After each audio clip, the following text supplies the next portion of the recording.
Yeah, so hi everyone, I'm Stepan Paul. I'm a teaching assistant professor at North Carolina State University. Um, but this work was done at when I was a preceptor at Harvard University and at the ISERM program where I met Martin and Aaron. So let me make sure I can get my screen share working.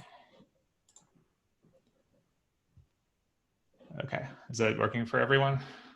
Yes. Okay, great.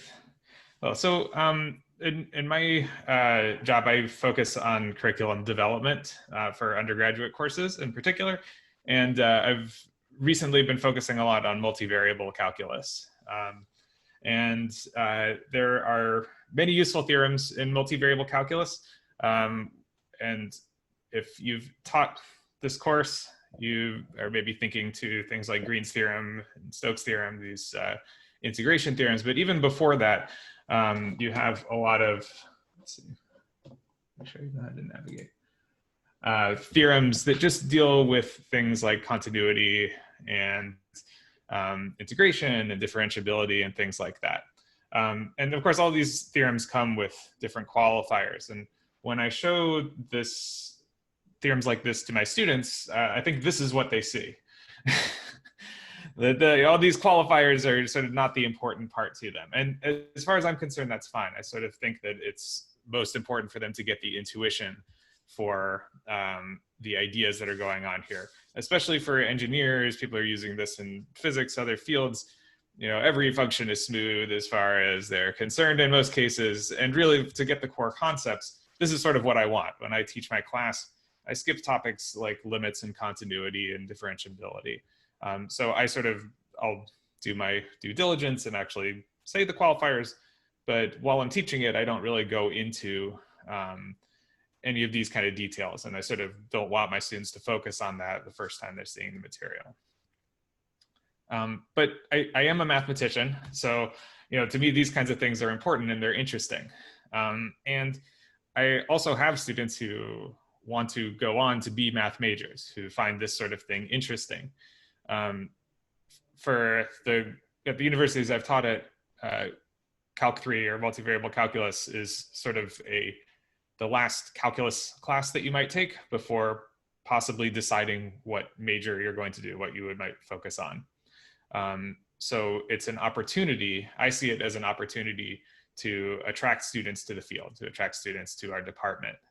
And for me, when I was taking this course a long time ago, it was sort of my gateway drug into mathematics. I found this stuff so interesting. I love the geometry. I love the cool examples and stuff like that. And it was one of the reasons I went into the field. So what I usually do is at the end of the term, I give students an opportunity to engage with some of these details.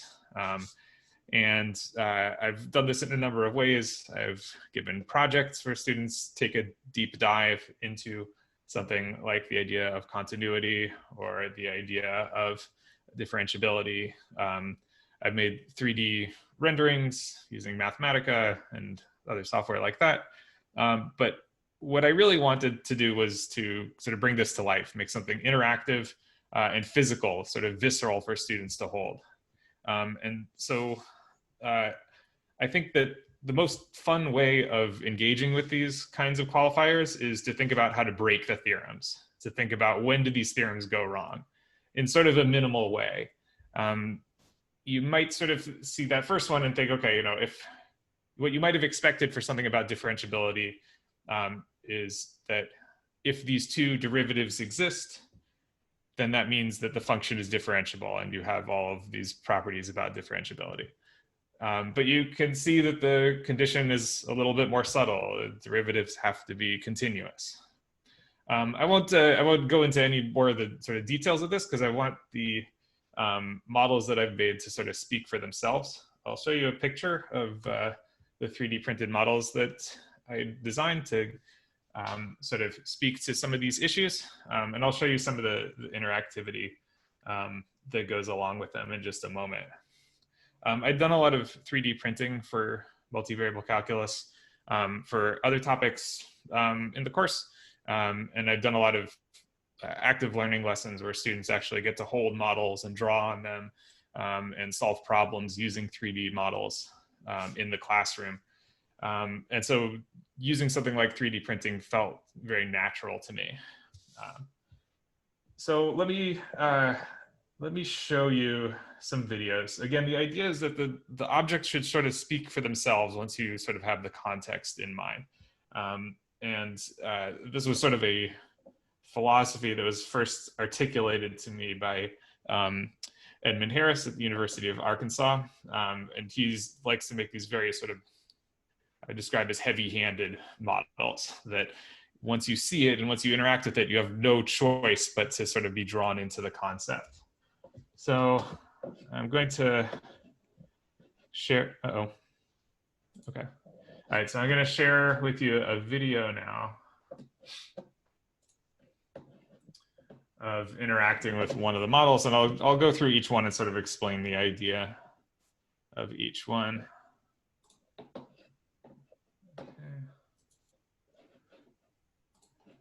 So can you see this video that I'm about to hit play on? No. Not yet. You have stopped sharing, I think. Yeah. No, I think it's... We're working now. Okay, great. All right, so this is the first one. And the idea here is that it's illustrating a function that has a discontinuity at the origin. And so the interaction that I came up with was to sort of use a piece of floss and kind of floss the model. There's this interesting center point where if you approach the center point along different lines, you get to the center point at different heights, at different z values. And so the z values represent the value of the function.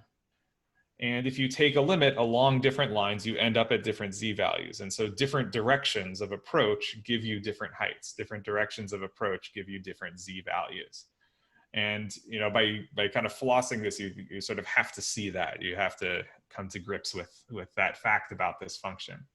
And the idea is that this is sort of discontinuity that doesn't really have an analog in single variable calculus. It sort of does, and I try and explain to my students like a way that you might think of its analog in single variable calculus, but it doesn't quite have a direct analog where you can come from different directions and get to different places. I'll go to, let's see, I can just get to the next one directly here. Oh, all right, let me just do this. The next one has to do with differentiability.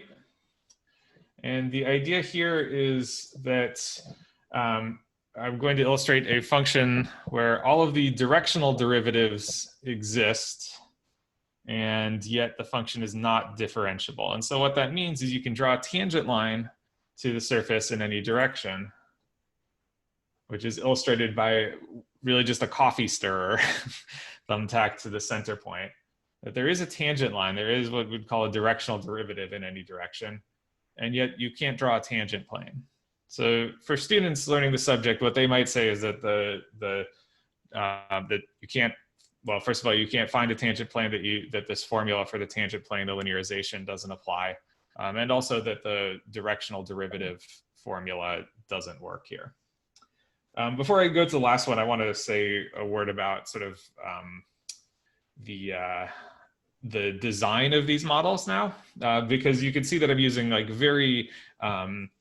they have a very do-it-yourself feel, that I'm using very familiar objects to analyze something that feels very sophisticated. It's a 3D print, you hold it in your hands, and it just feels like this sort of magical object that you have that was created using some black box program that the professor created this thing, and yet you can engage with it using these very like household types of items. You can sort of see the main concept with a thumbtack and a coffee stirrer, or a piece of floss or something like that.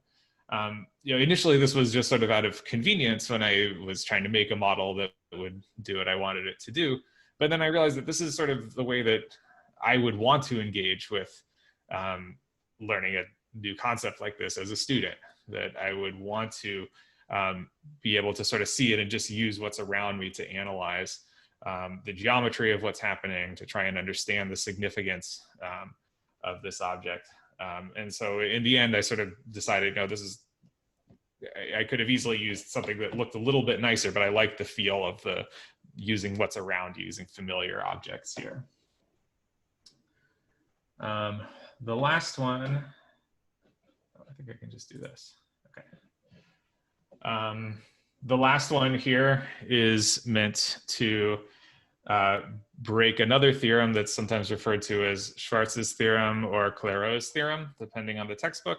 But it's the symmetry of second order partial derivatives, that if you have a function of x and y, you can take the derivative with respect to x and then with respect to y, and you should get the same thing as if you took it with respect to y and then with respect to x. And this is a hard thing for students to even visualize, these second order partial derivatives. And if you haven't thought about this in a long time, then it's not really so easy to kind of see what's going on here. But I'll try and explain it as the video is playing. So first of all, I'll just sort of say what this is made out of. It's 3D printed, but I have sort of the x and y axes strung with a piece of fishing line. And then a little piece of straw, or I think maybe coffee stirrer, is illustrating the slope either in the x direction or in the y direction, so a partial derivative. So you can see that the one up here is sort of tilted towards us. Can you see my mouse, by the way, when I'm doing this? Okay, yeah, so the one here is tilted towards us, which would say that, that the derivative with respect to y is negative. I'm going to click play here, and you see that as I increase x, we switch to a positive slope in y. And so the way we'd say this is that as x was increasing, fx, the derivative with respect to y, was increasing from negative to positive. So I would say that fyx is positive. So on the other hand, I'm going to go back just a second. With this other coffee stirrer, you can see that fx, it's tilted upward to the right. Fx is positive, but as y increases, that slope switches to negative. It's now sloping down to the right. And so what this really means is that fx was decreasing as y was increasing, and so fxy was negative. Okay, so that's always hard for me to like say this in words without fumbling too much, so I may have made a mistake there. But it's an idea that I want my students to engage with. It's just how to visualize fx and fy. It's something that I make a big deal of when we're studying it the first time. And usually without proof, I just tell them, okay, you know, fxy is equal to fyx. It doesn't matter what order you take these partial derivatives in. And yet here's an example where it does matter. If you do it in one order, you get negative. You do it in the other order, you get positive. And the thing I like about this model a lot is that it sort of looks very innocuous. It doesn't look like there's a problem here. To me, it just looks like a smooth function, although smooth is actually a stronger term in mathematics than we give it credit for. The function is differentiable. In fact, it's fxx, fyy, fxy, fyx all exist everywhere, but they're not all continuous. And so this is sort of an advanced topic for students, and I wanted this to be a way of really kind of seeing how this rule that they learned and that seems to work in all of their calculations doesn't actually work here. It fails to hold in this instance. So just in case anyone's curious, here are the formulas for these surfaces. This isn't really meant to be all that enlightening for you, but then we rewrite these in polar coordinates.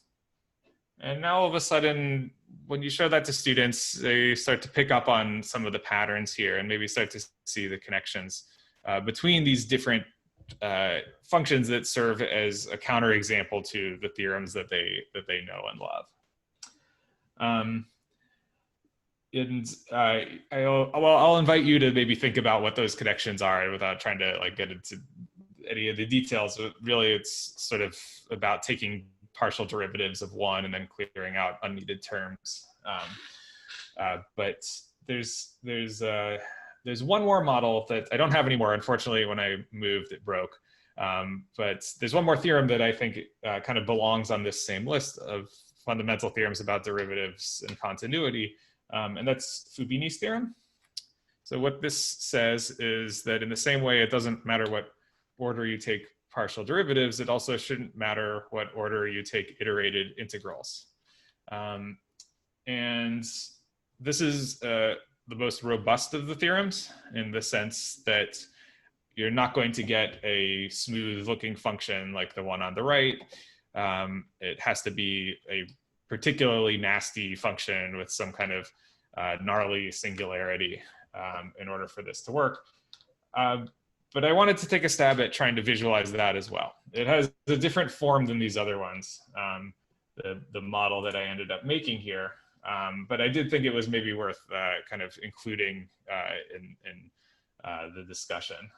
The idea here is that if you slice the graph of this function in one direction, you end up with some area below the xy plane and some area above. And in each one of these slices, there's more area above than below. It sort of doesn't look like it for the last one, but this is actually really, really tall. So there's actually a lot of area in this last one. There's more area above than below for each one of these slices. And that is despite the fact that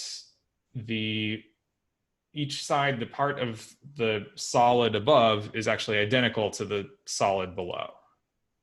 The only way this works is because there's some funny business about going to infinity, but both orders of integration converge and you get different answers, one positive, one negative. I sort of want to try and make this model like a new version of this that has the same look and feel as the others and have some kind of interaction that makes it obvious what's going on. I just haven't really thought of a great way of realizing that yet.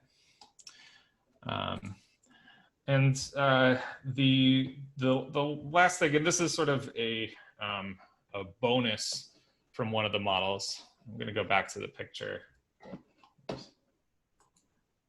You see that I made the first two circular, and I decided to make the last one square just because I wanted to emphasize the direction for the x and the direction for the y.